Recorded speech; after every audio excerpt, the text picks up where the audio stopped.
Hi, welcome everyone. I think few people will continue joining in the next few minutes. So this is our 15th session of the Ocular Genetics Interest Group, and we have two delightful speakers with us today. To begin with, we will have Dr. Sushmita Kaushik, who's a professor in pediatric glaucoma. That's her specialty from PGI Chandigarh. She also founded the Indian Pediatric Glaucoma Society, and her topic of discussion today, her title is very intriguing. It is when the mind doesn't know.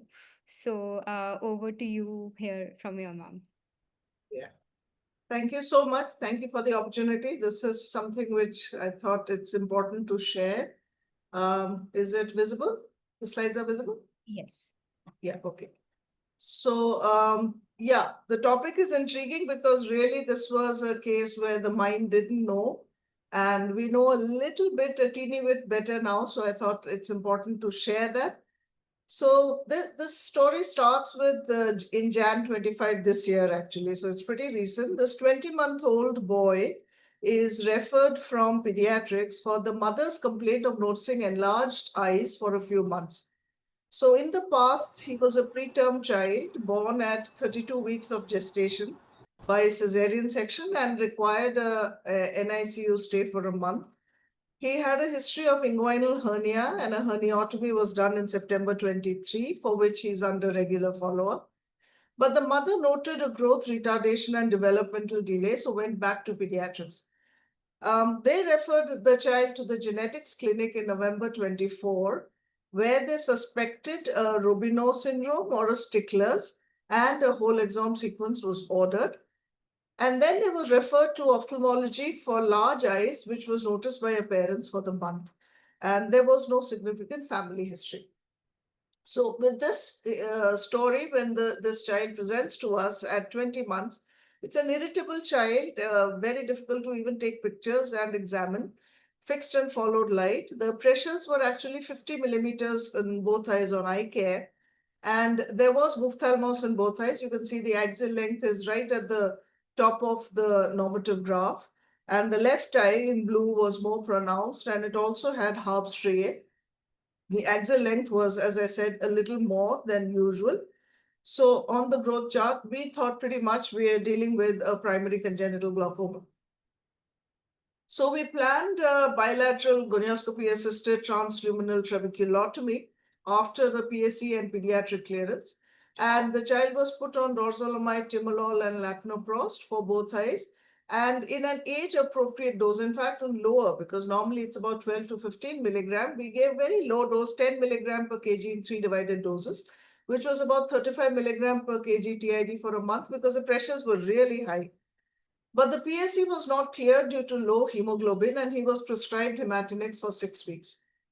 Meanwhile, the whole exome sequence came, the report, and it said there's no clinically significant variant related to the described phenotype, and also note variants listed in the potentially relevant findings section. So there was a likely pathogenic variant in Rho for retinitis pigmentosa, and it was sent back to us for evaluation by the pediatrics in view of the retinitis pigmentosa likely pathogenic gene.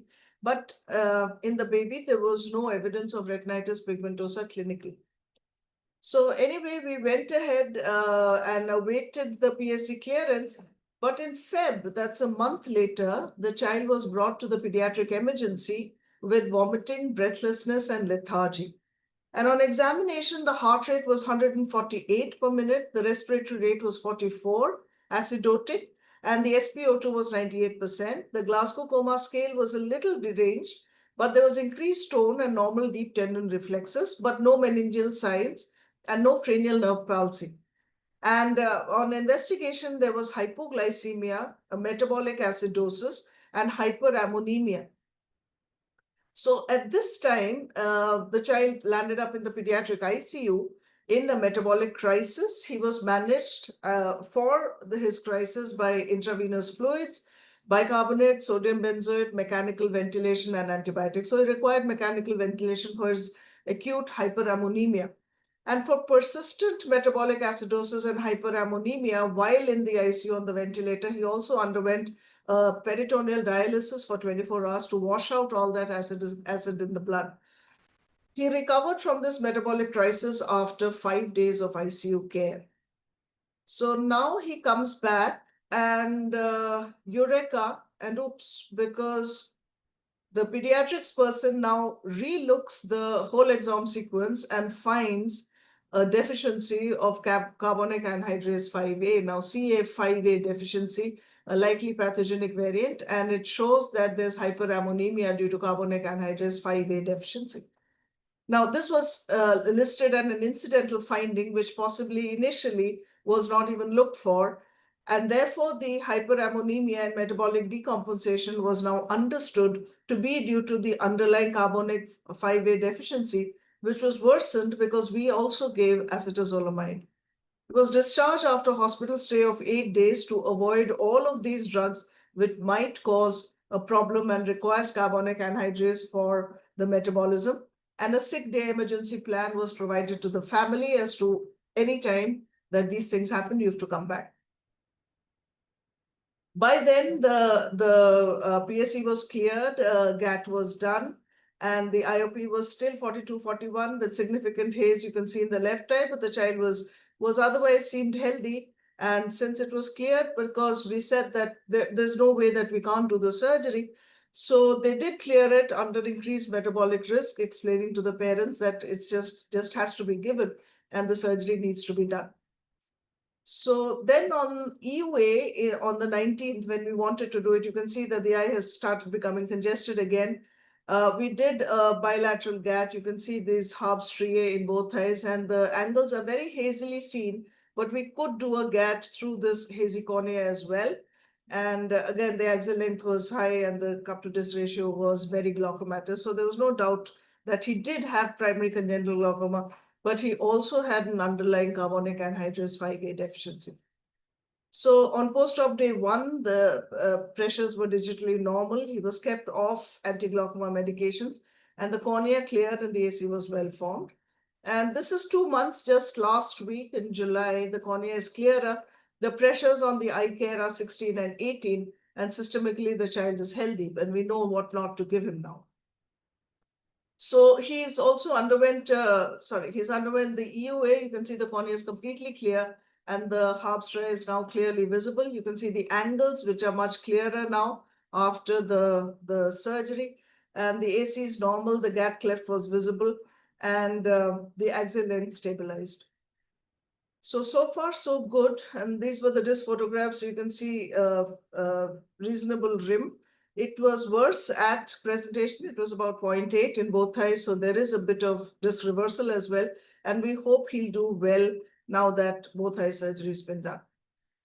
So interestingly, the axial length, we always look at it and it does reverse. So you can see how the left eye, while he was in that metabolic crisis and PSC clearance and all that, how it kept rising with the increasing pressure, but with surgery, it falls. Similarly, the right eye wasn't so bad, increased a little bit, but has also fallen. So this is interesting. We've seen this in children early after surgery, the axial length does revert and then sort of usually follows the usual growth curve. So it's important to keep the axial length under follow-up as well. So this case taught us a lot. One is, of course, it made us relook carbonic anhydrase. We know it catalyzes conversion between carbon dioxide and water. It maintains the acid-base balance in the body, regulates the pH, and is important for acid production in the stomach, excretion in the kidney, and oxygen carrying capacity of hemoglobin. So it might also explain why he had the anemia in the first place. Now, in the eye, CA2 is found on the ciliary processes and CA4 is found in the corneal endothelium. That's why we talk about selective and non-selective carbonic anhydrase inhibitors. Acetazolamide is a pan-carbonic anhydrase inhibitors because it inhibits everything: lung, liver, kidney, and eyes, of course. So that's the problem with acetazolamide. But 5A is found in the liver and 5B is ubiquitous. So this was our reading after this poor baby came to us.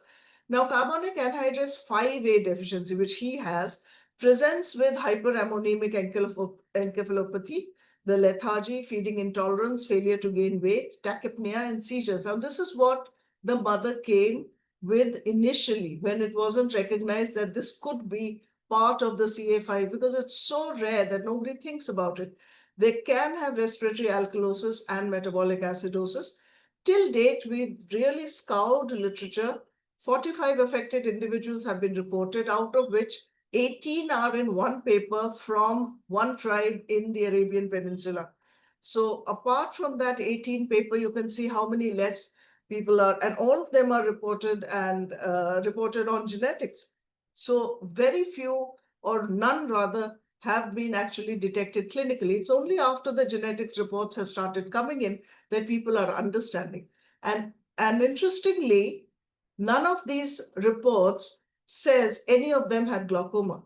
So I shudder to think what must have happened in many, many patients with glaucoma who we must have given acetazolamide, and they must have been sick, and maybe some babies had diarrhea and we lost them and we didn't even know. And worldwide, nobody knows that a person with primary congenital glaucoma who has a failure to thrive, if he has a carbonic 5A anhydrase inhibitor and we give a carbonic anhydrase inhibitor as we do, we are really pushing the child towards being very sick ultimately. And this, of course, is inherited in an autosomal recessive pattern. So there must be many carriers out in the population which we don't know about. So to conclude, it's important to recognize underdiagnosed conditions such as CA5A deficiency, particularly in patients from the Indian continent. And why I'm saying that, because out of the 45, about 27 were from India, Pakistan, Bangladesh, and Sri Lanka. So there must be a founder mutation somewhere in the Indian subcontinent, compared to about 3 or 4 from Europe and a couple from Turkey and 1 or 2 from the UK. But the majority are in the Indian subcontinent. Coexisting primary congenital glaucoma may precipitate a metabolic crisis if we treat with the acetazolamide, and this case underscores the need for clinical vigilance when prescribing systemic carbonic anhydrase inhibitors in pediatric patients, or any patient for that matter, with glaucoma. And acetazolamide should be avoided, especially in children, if they have a history of metabolic crisis, failure to thrive, growth retardation, developmental delays. At least we should be looking for that. Thank you. Very interesting case. Very, very nice. How did you get alerted? Because the child was admitted in the pediatric ICU and had to undergo all of that, and he had a WS report. So it was a person in the pediatric ICU who was just sifting through the report, and this was right at the bottom as an incidental finding. And suddenly he looked at it and said, "Are hyperammonemia, that's what we are dealing with." And that's when the entire story. So it was between pediatric and the ICU and us. So the genetics, we've all been in circles since actually May, since the last, rather February, when the child came. But mercifully, thank God, in PGI, somebody at least looked at it. And he had the ICU, he had ventilation, he had peritoneal dialysis. And the child was then, he's touch wood, he's fine now. He's managed, yeah. Do you plan to do screening for your PCG cases? Sir, I do genetics for nearly all childhood glaucomas, but it's made me alert to look at incidental findings as well, the ones which aren't matching No, the. no. Now specifically for this mutation. For this mutation, if I have a child now with growth retardation, developmental delays, failure to thrive, we just think that they're malnourished. But those are the children I'm going to really, really ask for a CA5A thing also, because I don't know. So this was the first, and no patient of glaucoma has been reported. But I'm not sure. See, all our patients who say Dimox tolerate ही नहीं होता, बहुत में दर्द होता है, क्या पता sir? We have no idea whether they're a carrier of CA5 as well. We don't know that. We should maybe think about the fact who are the people who are simply not tolerating a carbonic anhydrase inhibitor at all. और हम तो ऐसे देते sir थोक में, मतलब हाँ वो तो सभी देते डायमॉक्स तो भाई वो कहते सर वो साइड इफेक्ट हो कहते नहीं वो सबको ही होते हैं आप थोड़ा नारियल पानी P low. I know. We all think only of potassium loss. We don't think of acidosis. We don't think of things like that. Yeah. So this was a big, huge learning experience for us. So I told Very nice. I want to present this to everybody, and I tell this story to everybody. Sir, जो मिलता है मैं कहानी सुनाती हूँ. So. Chalo, very nice. Yeah, thank you, sir. Thank you. Yeah, it's actually very important. And thank you for sharing the case. Yeah, ma'am, go ahead. Yeah, hi. Dr. Sushmita, hi. My name is Dr. Rajni Bhattu. I'm Yes. I'm an eye specialist from Bangalore. Sorry, Yeah. my Mac has a problem, so I don't have my camera on. So that Oh. was a really beautiful case. Yeah, thank you. Such a huge amount of learning. You know, Yeah. and I think kudos to your whoever in the PICU or who Yeah. looked at it and said, oh, there's something here that's causing hyperammonia. That's I think That's I mean, really, that person really needs to be applauded. Yeah, true. You Absolutely. know, because such a huge learning. Yeah. Because what this reminds me is, you know, we see these. This is not in congenital glaucoma, but this is in a recessive condition called bestrophinopathy. Yes. So this is the recessive best, right? So Yes. 50% of them present with ankylosing glaucomas. Yeah. Yeah. You know, and among so many of those families that I see, a lot of the relatives have ankylosing glaucomas with no retinal findings. Okay. You know, and I have had at least about a dozen families where the first of all, of course, because the retinal problem looks so different, it looks like a uveitic entity. They're just, you know, invariably given steroids and everything else, but nobody looks at the fact that the ankylosing glaucoma could present in the relatives. Okay. You know, so just like what you said now, I is kahani suna deti hu. So I talk about bestrophinopathy to whichever group I go to.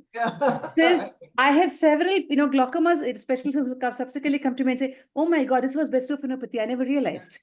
And do you think they'll benefit from an anterior vitrectomy or something? So what? So here's the story that I tell everyone. So what happened was, the first family that I saw was a young girl, 20-year-old, very advanced glaucoma that the eye enclosure they were just not able to manage. Yeah. The cataract surgery done, and then persistent shallow ACs. And I think one eye they did the surgery. So I went and said, let's just do an anti-vitrectomy and see whether, you know, that will work. Yeah. So in these patients, there's not just a shallow anterior chamber. There's also a lot of retinal, you know, edema. There's an intraretinal, subretinal, you know, edema. And what was surprising was one eye, I did an anti-vitrectomy, and not just the AC was okay, the CME went away. Okay. So I said, let's go back and do it in the other eye. You know, I was thinking it's analogous to now that we do IZHV for all our malignants. Yes. Thinking that it's a choroidal expansion and an anterior Yes. vitreous problem rather than, you know, just 100%. That's why, yeah. 100%. Sure. So now I tell so many glaucoma specialists that if you see something like this, do an anti-vitrectomy, it'll take care of both. Yeah. So this is something, you know, oh, this is such a phenomenal learning. Thank you. Thank so you. The only thing is this, I've heard of it. I don't know too many details about the, you know, CFIA mutation. Isn't there some, I think there's some also mitochondrial abnormalities associated with these mutations, I think. The reason I'm asking is the retina does not look very healthy. It doesn't just look like, you know. Yeah. You know, so while of course, there is a longer axial length, you know, maybe there's some refractive, all of that, but I don't know if there is also a retinal problem that this child needs to be looked into. You know, so when we were looking at it, the mitochondrial problem of this, some of them actually have presented as an RP-like picture. Yeah. So this one actually had a likely pathogenic variant in the Rho gene as well. You told me, yeah. So we really looked for RP, and we didn't find it. Of course, this was before he went into the crisis. But and we didn't bother about the rest. That's the funny part. And then no, of course, I understood. When I read it, they said that carbonic anhydrase CF5A deficiency may present as retinal pigment abnormalities as well. So that was interesting that he has. Maybe it'll develop. I don't know. We've kept that in mind. And we're going to keep taking pictures. Yeah, it's too young. The child is too young. The only thing with, you know, against that I would think is against, you know, a Rho being pathogenic in this child is, child is too young to present with anything, you know. So Rho mutations typically present much later. Yeah.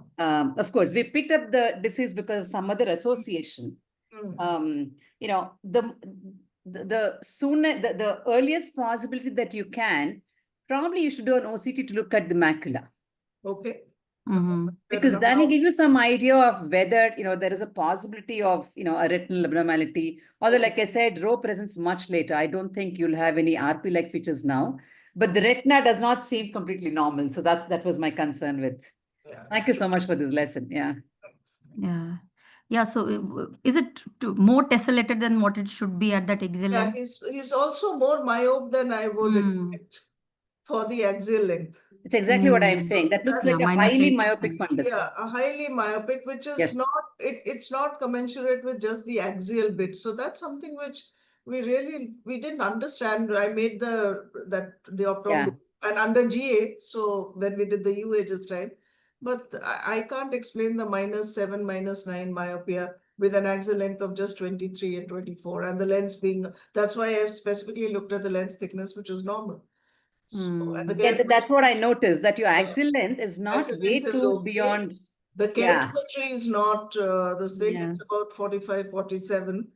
And the axial length is fine, the lens thickness is fine, and yet he's so myope, and the fundus looks like that. So that's not fitting, but anyway, it's in my head. Let me see. I'll have some answers someday. I don't have it today. No, but I think an OCT, and if you can, an ERG, but I leave that to you, because you to put the child in the GA again for an ERG may not really, be worth it at this point, but just an OCT. Yeah. Yeah, Deepika, go ahead, please. Yeah. Sorry. Hi, everyone. Thank you, Ma'am Sushmita, ma'am. Very nice and interesting case. At least we could understand this rare association which we have never seen. I wanted to add one point to what Dr. Rajini ma'am said just now. Ma'am, because RHO is most common inheritance pattern is autosomal dominant. So will it help us, if we can look at the parents and understand? I guess so. I think Ria can answer that. Should we do a segregation for all the genes in the, or at least examine the parents in perspective no, we've of the examined the retina? parents. Clinically, Parents, there's they're nothing. normal. Clinically, they're Okay. absolutely fine. Yeah, Okay. that's part of the workup.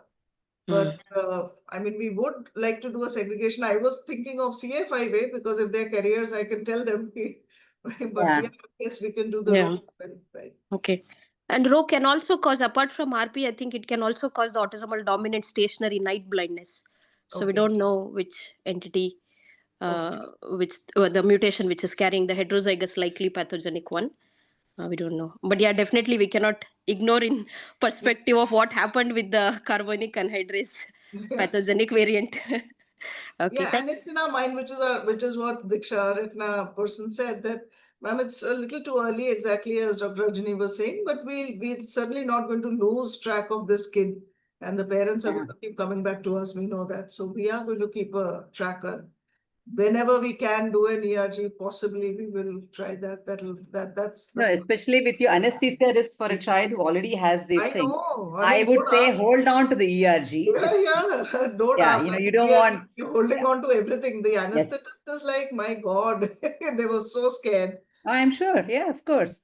Very See, scared. finally, it is life versus vision. So you Yes, can't do yes. the, yeah. I think with respect to screening the parents for the RHO variant, I do two things before that. One is see on what basis it's a LP classification. So I'll check on what basis it is. If it's something as concrete as there's patients reported with the phenotype before, then it's more. But if there's something like conflicting literature is why it's not pathogenic and likely pathogenic, then it again puts a question mark on as to why. The second is clinical examination of the parents. How are they looking right now? And third, because this is a young child, I think if the question of recurrence risk does come into the picture and they are planning for next pregnancy, then definitely along with the CA variant, we do this one also. Yes, segregation. So one small comment there, to both Ria and Deepika. So of course, all of that you guys said, yes, we would do the clinical examination with the parents and, do a segregation analysis, all of that. But if the parents are not carriers, it's just that it may not completely rule out the possibility there's a de novo mutation. That's the only thing. Okay. So you can't really, especially with dominant, you can't completely rule out a possibility of a de novo mutation. So that will still leave us with questions about, following up this child and figuring out how the child progresses with the eye.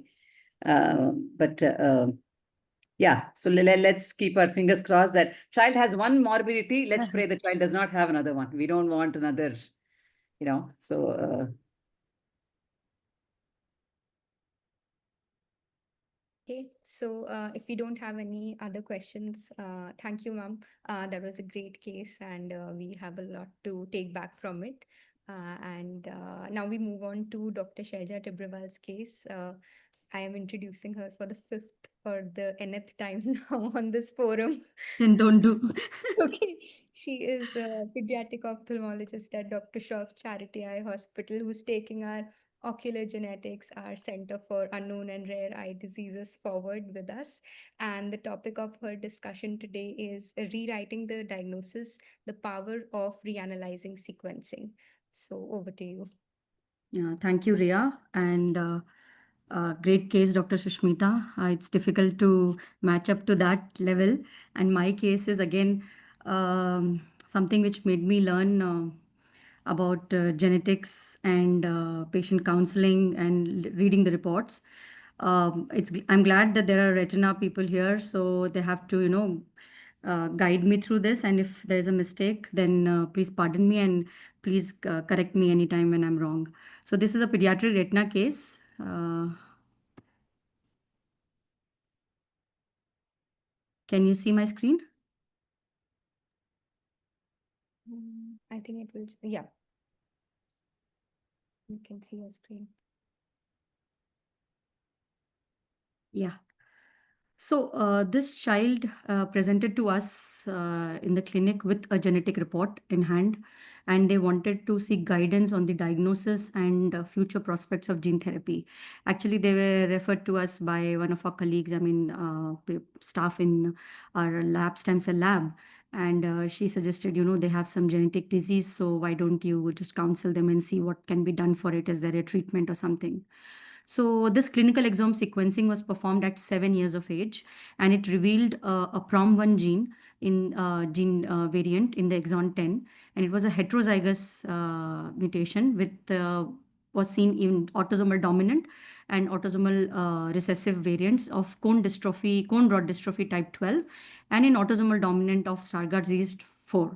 So zygosity wise also it was okay, but this was a variant of unknown significance. So based on that, the previous, treating physician, ophthalmologist, they just mentioned that it is a unknown significance, but it kind of probably matches what you have got. So we'll just hold on to it. And they were just asking us whether there was some gene therapy available for PROM1. The baby was, in fact, clinically at that time, the report said that is suspected to be affected with cone dystrophy or Stargardt disease. So this is what was given to the lab also when the test was ordered. That means the clinical suspicion was that of cone dystrophy or Stargardt disease. And the report also comes back as PROM1, even though it is uncertain significance. You tend to, believe on that report that this is probably PROM1 mutation, but only because there is less evidence, probably it's a VUS. So this is just showing how is the ACMG classifying the variant. So a pathogenic variant is the one which is confirmed to cause the disease, and it is consistently associated with the phenotype. And the evidence level would be strong functional level, segregation should be, studies have been done, and population data. All three of them are then supporting it, then it is called to be pathogenic. Now, what is likely pathogenic? That means it is a high probability of the disease being causing the phenotype which we are considering. Although it is not very definitive, there is a moderate to strong evidence, but not fully conclusive. VUS is like, there is not enough or conflicting evidence to classify it as benign or pathogenic. So that means essentially there is inconclusive, limited data, but yet you cannot rule out that particular variant as causing that disease. Likely benign is that probably does not cause the disease. Low clinical impact is expected. So they have weak pathogenic and some benign evidence is there. Totally benign is that that this variant does not cause the disease. It is very commonly seen in the healthy individuals. There is a strong population and functional evidence that is no effect. So this is how ACMG variant classification is done, is for those who have, not understanding the terms. So when he presented to us, this current status was that his vision was 6/60 in both the eyes. This was the best corrected vision with the compound myopic astigmatism which he has. At anterior segment was totally within normal limit. We revisited the history, and then they said that a gradually progressive vision loss started at the age of 4.5 years, and also at that same time nystagmus began. And there was no history of ocular trauma or any surgery. There was no history of any past. I mean, he was a full term. There was birth history was normal. Milestones were normal. Systemic history was unremarkable. There was no night blindness or photophobia. This is, his fundus photograph. So if you look at the fundus photograph, the disc looks okay, slightly larger cupping, but otherwise okay. And the macula looks like the typical, bullseye maculopathy kind of a thing, where there's a central area of foveal atrophy and central pigmentation, and then by a ring of hyperpigmentation. What additional thing which we noted was that there is some amount of vascular attenuation which is seen there. Rest of the retina was quite okay, except little bit of RP mottling here and there, but otherwise it was quite okay. This was a fundus autofluorescence, which kind of matched with the fundus appearance. And in the fovea, what we see is the macula. This is OCT scan. We see that there is the ISOS junction is kind of absent in the macular region. And there's some deposits here in the outer retinal layer. So a clinical diagnosis of bullseye maculopathy was made.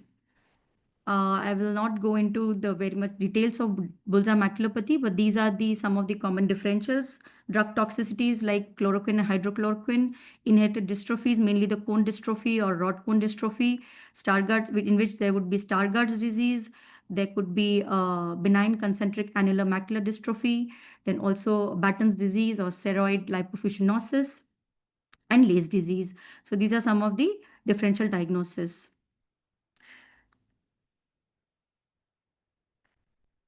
So now going to the association of this disease, like that, this variant PROM1 with the Stargardt's disease. So clinically, our patient was looking like a cone dystrophy or a Stargardt's disease.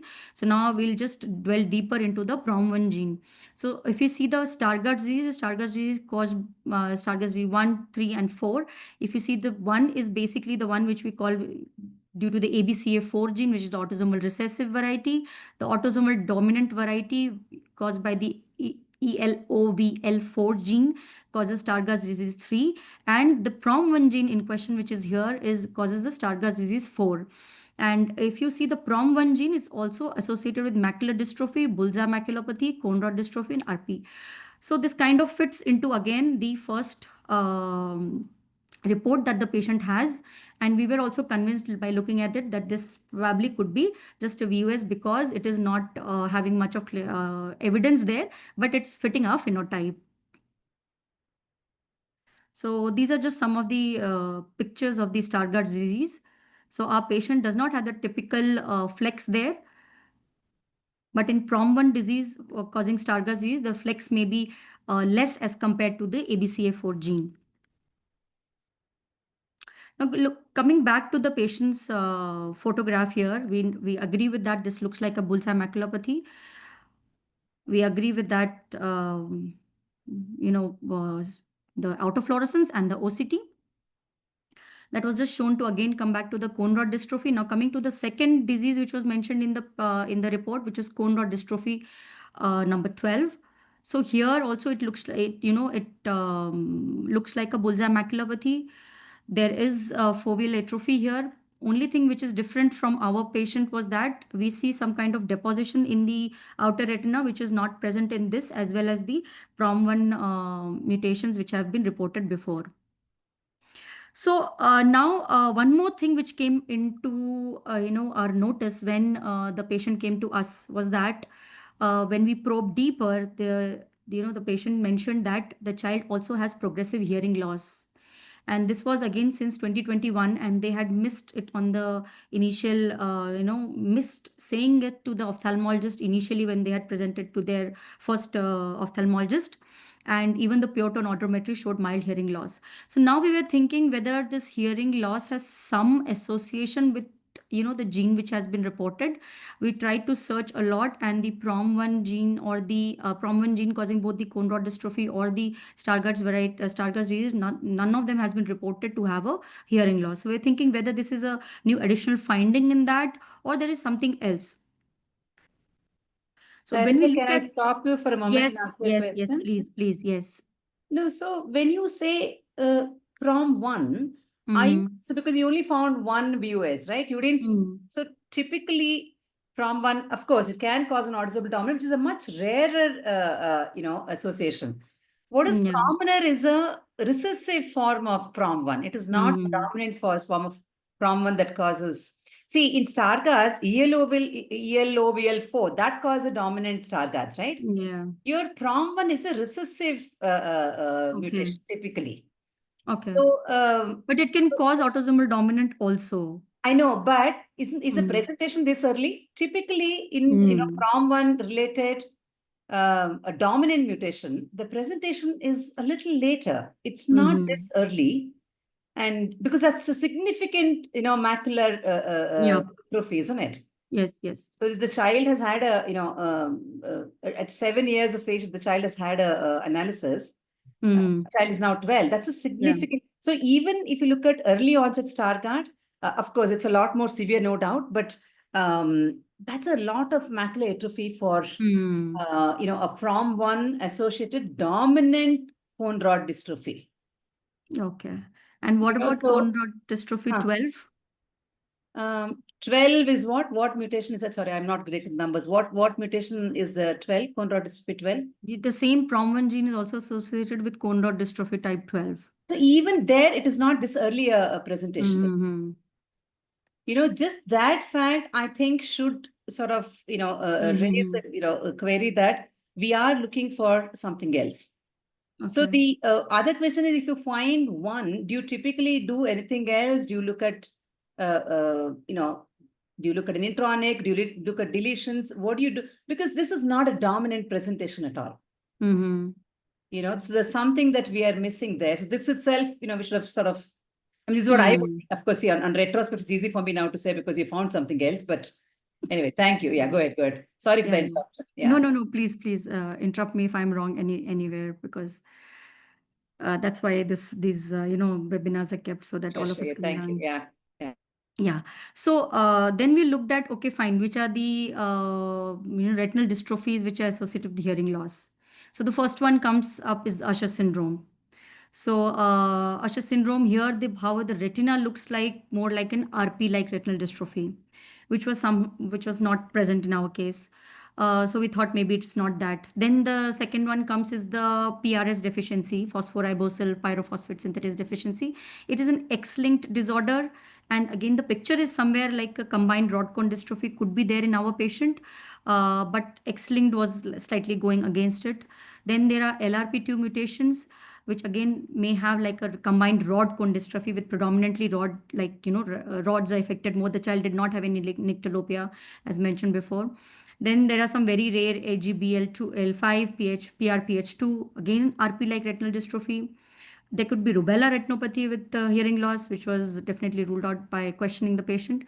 And then there is one more CEP78, which has somewhat a cone rod dystrophy-like picture. So we were now like really, I'm sorry, we were really, doubting that one is that yes, little bit the retinal picture or the fundus picture is looks resembling to PROM1 gene defect, although coming at a very earlier age. But where do we connect this hearing defect? Now, like in what Dr. Sushmita presented, there was an anemia in that case. And later on, it's kind of fitted into, and I was just thinking that, when patients come like this, we really do not try to match all the dots. We sometimes feel, oh, maybe anemia is just like that, it's just a concurrent incidental finding or not connected to the primary disease. So we're thinking maybe we are thinking about two different diseases. Hearing defect is something different, and this is something different. Or is it something that we are missing? So what do we do now? So what we thought of first doing is that let us first go back to the lab and ask them, did they see any other variants, and they did not report at that time, because there was not mentioned in the history, didn't mention that there was a hearing loss at that point of time. So most of the time labs will report the variants which are related to your phenotype. So as a result of this reanalysis, now we are finding that there is a lyclopathogenic variant which is again kind of associated with the phenotype affected. So this was a HARS1 gene homozygous mutation in which causes an Usher syndrome type 3B. It's an autosomal recessive inheritance and it is a likely pathogenic. So now we were thinking, what do we add this up to? What is it that HARS1 is causing? This time what we said that we had mentioned the profound hearing loss, and that is why probably Usher syndrome came.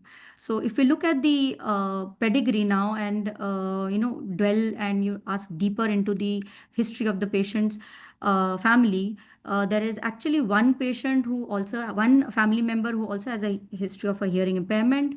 There is one patient who has a person who has an intellectual disability, and one person in the family who also has a night blindness. Now we haven't examined all these family members. It was just out of the history and measurement. And this is the first the first pedigree we saw when we had considered this patient to having Stargardt disease. So coming to the HARS1 gene, it is reported with two diseases. One is the Usher syndrome type 3, which is autosomal recessive, and it's also reported with Charcot-Marie Tooth disease type 2W, which is autosomal dominant. Very few case reports of Usher's type, HARS1 causing Usher type 3B, and what are the phenotypic characteristics is not really lot many cases not reported in the literature. This is what we found, is that generally they have normal infancy development, but they have early onset visual and auditory deficit, which we seen in our case. The ocular findings could be horizontal nystagmus, light aversion, optic pallor, retinal vessel attenuation. Little bit attenuation was seen in our case, although pallor was not there, but bull's eye maculopathy can be seen in this. And peripheral pigmentary changes would be there, but in our patient right now, peripheral pigmentary changes were not seen. And progressive vision loss is so that the patients become blind by second to third decade. And hearing loss is also evident in childhood, progression to profound deafness by age 5. In fact, that way our patient is not like really blind, really deaf, but very profound hearing loss is present at 11 years of age. They also have some motor delays or neurological findings which were not present in our case. So now looking at now the entire case with the two mutations that we have. So PROM1, it favors, what things favor PROM1 is that there's a bullseye maculopathy, which resembles how PROM1 would, present, and there is no nyctalopia. If you see HARS1, there is a maculopigmentary change in bullseye maculopathy also associated with HARS1. There is hearing loss also with that, and the genetic report also has a likely pathogenic. So after this, we were, bending more towards HARS1 causing this disease and this patient. So we ultimately, counsel the patient again in light of the new findings. We also thought that what can further solve our clinical dilemma is that probably we could do a full field ERG in this case, which has not been done, which in HARS1 should be, because it's like a both cone rod dystrophy, so it could be extinguished or severely reduced, whereas in PROM1 it should have some reduced, but, should be some preservation. Of course, in advanced cases, both scotopic and photopic would be affected. So as a take-home message, what we learned is that as in radiology, the effective interpretation of genetic data necessitates a clear clinical question. That means that as clinicians, we have to provide the complete phenotype, a deep phenotype to the lab when we're asking for a genetic test, because they would look into related phenotype. Even if they see 10 mutations or 10 variations, they would, generally report only one. Unlike in the previous case where, in that report, they had reported some incidental findings. If they would have reported this incidental finding at that time, probably, we would have approached this case in a different manner. So the onus of providing a detailed phenotype lies with the clinician, with us, and certain genetic disorders may evolve with time, and new clinical findings may necessitate revisiting the genetic tests and the bioinformatic pipelines used to analyze them. So thank you for your patient listening. We also found out that there could be a cure for HARS disease. So we're looking into what can be done for this patient and if we can enroll him in some clinical trial. Thank you so much. It was a very beautiful case, Shailja. Yeah, Thank you. thank you.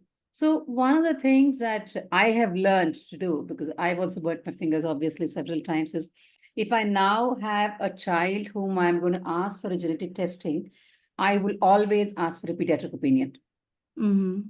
Okay, because it's possible that this child's hearing loss may have been picked up by the pediatrician earlier than the parents subsequently coming to us or giving a history later and so on. Because I have had this at least a few times, where we don't have the entire phenotype, and then you go back and reanalyze and you find something. And so the reason, especially in this child, I'm also wondering right now, the child's hearing loss is probably not very severe, so it's okay. But I just wonder if it's progressive. The child is 12. We may or may not be able to do anything for the eye. Very honestly, the antisense, oligonucleotides, RNA, all of this is still in the pipeline. For it to be available to a patient is a long time away. So, but if we can rehabilitate in terms of the hearing loss, because if that's going to be a progressive one, that's one thing that we can actually address. So I don't know what the financial capability of the parents is, and whether you will do a segregation analysis, all of that. But just in terms of the child's rehabilitation, I would think that, look at what you can do at least for the auditory, at least that's doable. Oh, yeah, that's a great suggestion. Yeah. We have to get back to the family with the report and everything and post-test counseling. They are not from Delhi, so we did some part of it on phone and have called them again for a detailed. So at that time, definitely we'll suggest this. Yeah, I think follow-up, all of that becomes such a huge challenge when they're not from a close by place. It's of course not. You have a larger challenge at hand, of course. So, but thanks, that was extremely useful to learn. Thank you. Yeah. So this USH3A, does it look like a bullseye maculopathy can fit into it? Like what other types of phenotypes that you've seen with this USH3A?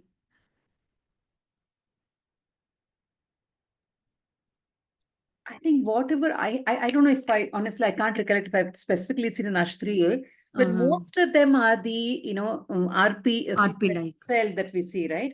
When whatever, however severe or not severe, typically it's always the at least what I have seen are all the RP phenotype. I can't recollect something seeing as a just a macular atrophy. So that's why I think before we jump in and actually say this is indeed HARS1, maybe there are other things to consider. That's why I'm asking about whether you want to do a segregation analysis and so on. Yeah, we have because while we can talk about a rare association, the rarer they are, the more hesitant we should be to make an association and say it is indeed the diagnosis. It's a basic tenet of medicine, right? So I'd still be very hesitant to say this is HARS1 unless you have further evidence. Yeah. I was also thinking that still the phenotype goes in favor of PROM1 probably. But of course, as you're saying, it's too early for a PROM1. Too early, unless they find another mutation. You never know. Yeah, You can find a larger deletion or something else. Now, especially in the light that this is now a syndromic disease, no longer ocular disease. Agree.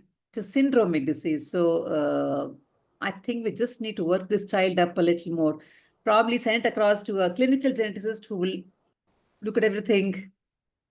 I would be a little hesitant to sort of call out HARS1 immediately. Yeah. Agreed. That is why we haven't been able to, convincingly do a post-test counseling for I agree them with you. also. Yes. I would agree with you. Yes. Looking at it, it still feel. I mean, I was also thinking it still looks like a PROM1, the USH3A. There's no nyctalopia as such.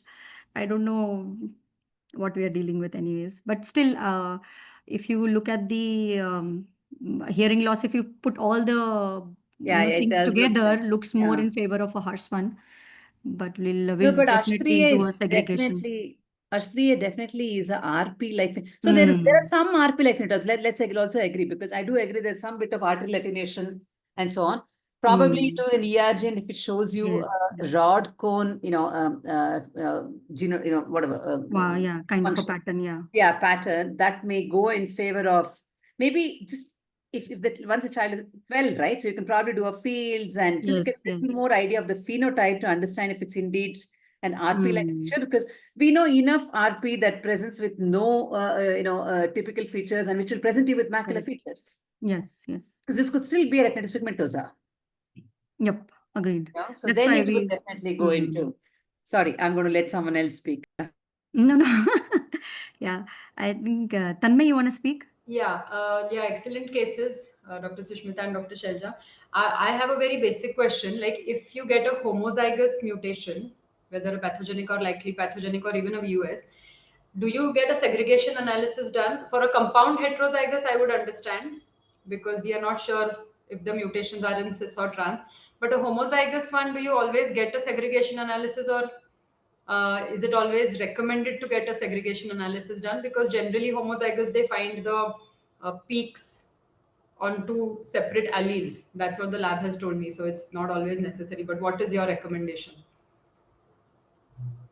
to confirm whether the inheritance is one from one parent each?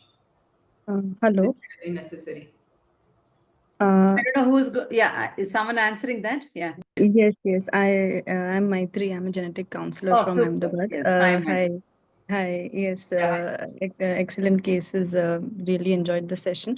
Just to reply to Dr. Tanmay, you are right in thinking that the homozygous variant actually, if there is good coverage, if there is a clinical exome or whole exome, and it is that particular variant is covered at a good read depth, then actually you don't need to segregate, because that will if it will segregate, if it segregates in the parents, it won't add to the change in the pathogenicity. Basically, according to ACMG criteria, segregation in a homozygous variant is not contributing to the benign or pathogenic nature of the variant, because it is likely to segregate. So for a dominant it is, or for compound het it is important, and it can change pathogenicity. But for homozygous variant, if the testing laboratory and the read depth are good enough, then that won't contribute much. Yeah. Thank you. Yeah, Deepika, you were saying something? Yeah, Dr. Shailja, thank you for the case. Just before I ask my question, which I was thinking, I want to ask Maitri regarding what is meant by good read depth. Like, what should be the cutoff? I don't know. Like, just for my understanding.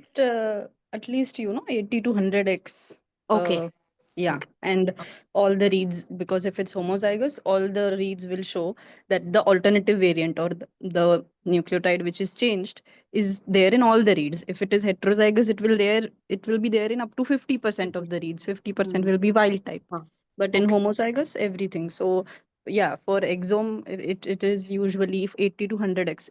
If you go for panels, like instead of exome, if you go for certain specific ocular panels, or I work in cancer genetics, so we send for cancer gene panels, right? So in that case, the depth will be even more, because they are targeted testing, so they are the read depth is more.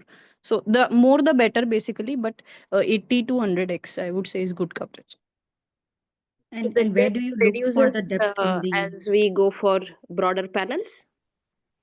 The depth reduces as we go. Yes. For whole genome, it would be somewhere around 30. So whole genome is usually done as a low pass genome, because they are covering the breadth more, so the depth is compromised. So it's mainly for the large deletion duplications. Yeah. So, Maitri and Riya, do we just assume this would have been done at a particular depth, or in the report it's written somewhere? In the report, it should be mentioned in the test methodology or something. Yeah. The quality check and all they will do. So sometimes they even mention that 5% or 3% of the coverage is less than 20x. They mention it as a disclaimer.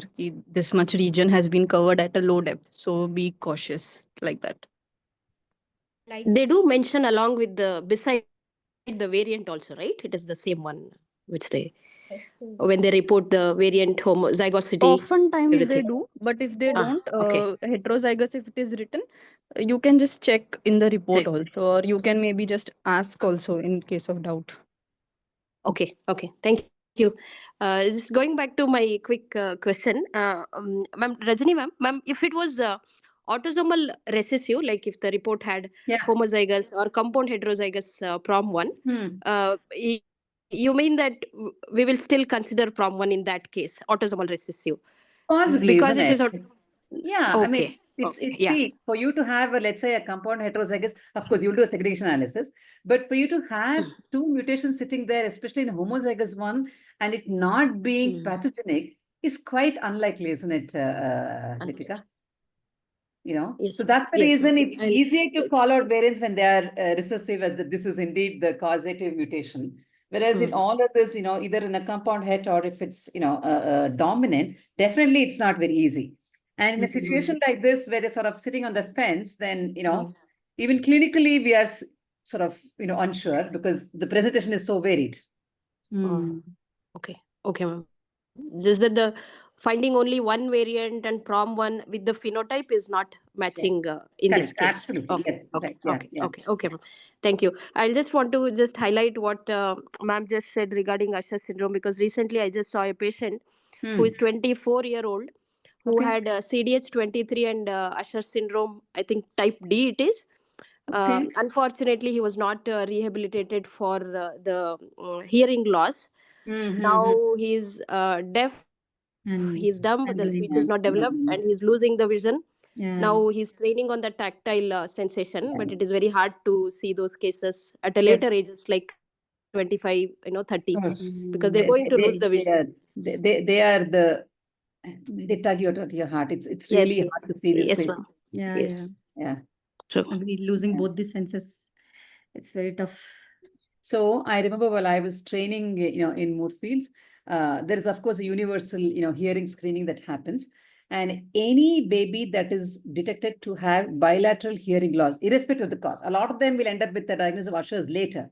But the moment they have a diagnosis of bilateral hearing loss, they have a cochlear implant within bilateral cochlear implant within 6 months of birth. You know, so that their speech develops normally. Yeah. You know, so at least have two of the functions that are, you know, that can take them through life. And so even today, it's so common. I'm sure you guys also see this in the clinic. I see older patients, and of course, because we are, you know, constantly we are aware of this, right? So when someone walks in, and you know, let's say some features of RP, and you notice that there is a bit of speech difficulty. For them, it's normal. So when I ask the spouse or the parent saying, "This is your child always had the speech difficulty," they turn around and say, "Oh, my child's speech is normal." You know, because that very, very, very subtle speech difficulty they have is an indicator of some bit of hearing loss and some bit of speech disability. Okay, so invariably in all of these, when you get a audiogram done, it shows hearing loss. Okay. Just today, I've seen an IT professional, 34-year-old. He's like, no, there's nothing wrong, ma'am. I've only got a problem with my vision. I'm like, no, I don't. I'm sure you don't notice it, but that you do have a subtle speech difficulty. Audiogram shows a 40% hearing loss. So he's like, oh, you've said something new to me. I'm like, I'm sorry to say this is, so this is the thing with, ushers. It's the worst scenario to see in the clinic. Ma'am, when you say that better to send for the pediatric evaluation when we see the pediatric IRDs, ma'am, do you provide any leading questions to the pediatric No, you of course have to. You tell them that this is what I'm seeing in the eye. Okay. So this is what I'm worried about. So then otherwise in a busy clinic, they'll just see the child and yes, say everything is normal. No. You deal with a certain set of group of pediatricians whom you train and you say, this is what I see, this is what I do, this is the kind of children that I see. See, I have the luxury of having a pediatric endocrinologist with me, okay? Because I work in a systemic hospital. So, we constantly say patients with BBS and other celiac. So, she's very tuned to doing this. But even otherwise, please send them to a pediatrician who will spend a little time with the child. Mhm. And unless you give them leading questions, Deepika, they will not look at it with new eyes. Yeah, yes, ma'am. Like Mm. generally, like the hearing, endocrine, and the other things, which all should be considered. I'm just when we write a letter, because we have to Yes, send outside. absolutely. Absolutely. And So yes, ma'am. because especially with LCA, we are now figuring out more and more that there's a lot of other comorbidities. Many Yes. children have mental difficulties. Okay. Okay. So several centers I know in the US actually have an MRI brain as a part of the routine screening for a child with LCA. Mhm. So even if we can't do that, let's at least get them to have a comprehensive, pediatric examination. Correct. See, because some of these things, for example, can be addressed, right? For example, you have a child with BBS, you at least can address their, growth hormone deficiency. So those can, at least those things that we can address, let's address those. Yes. Okay, sure. Definitely, ma'am. Thank you. Because I was kind of doing retrospective, depending on what comes in the genetic testing, doing some ultrasound, No, like here and there. no. I think doing proactive is the one which. Prospectively, see, at least, and especially when it's a child, most people will be willing to get these things done. Yes. Yep. And you guys are so phenomenal at counseling them. So I'm sure, that's parents will be willing to do this. Because Thank you, we ma'am. don't want to miss out cardiac abnormality. There's so much that we can miss Yes. out. We don't really look for them, guys. So Agreed. yeah.